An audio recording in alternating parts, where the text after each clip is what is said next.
It's no big secret. Money helps candidates get elected. But there are limits, right? Like, for example, you as an individual can only give $2,700 to any candidate. Or you could vote. But individuals aren't what fund multi-million-dollar campaigns that win elections. It's shadier than that. I'm sure you've heard of super PACs, those giant vessels of cash for candidates.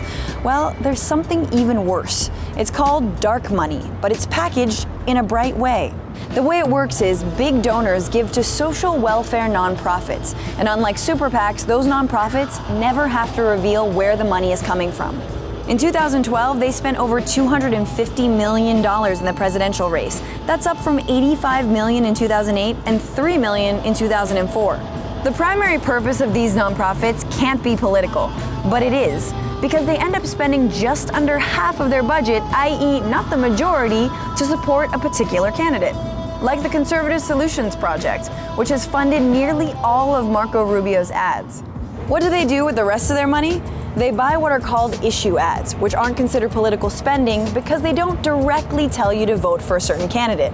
They just tell you about an issue.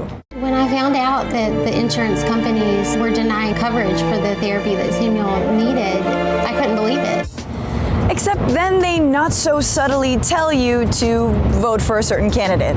Tom Tillis understood those challenges and was a huge advocate for us. We're regular people, and Tom Tillis saw a need, and he fought for it. That was from the group Carolina Rising, whose $5 million campaign successfully unseated a Democratic senator in 2014. Almost all of the group's funding came from a $4.8 million contribution from one anonymous donor. Again, though they have to report their political spending, these nonprofits never have to disclose who gave them all the cash. On Carolina Rising's tax form, they also didn't bother to hide the fact that they were directly spending money on candidates. But when asked if they engaged in political campaigning, they said no. They just talk about the issues.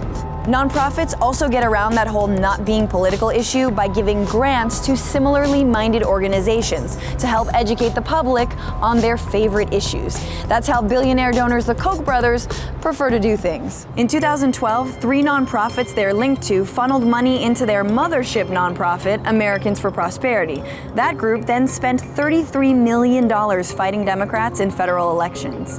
What about the 2016 elections? Groups have already spent 20 times more money than they did at the same point in the 2012 election, and the cash keeps piling up. So just how much dark money will end up fueling this presidential race? And how can we stop American democracy from being sold to the highest bidder?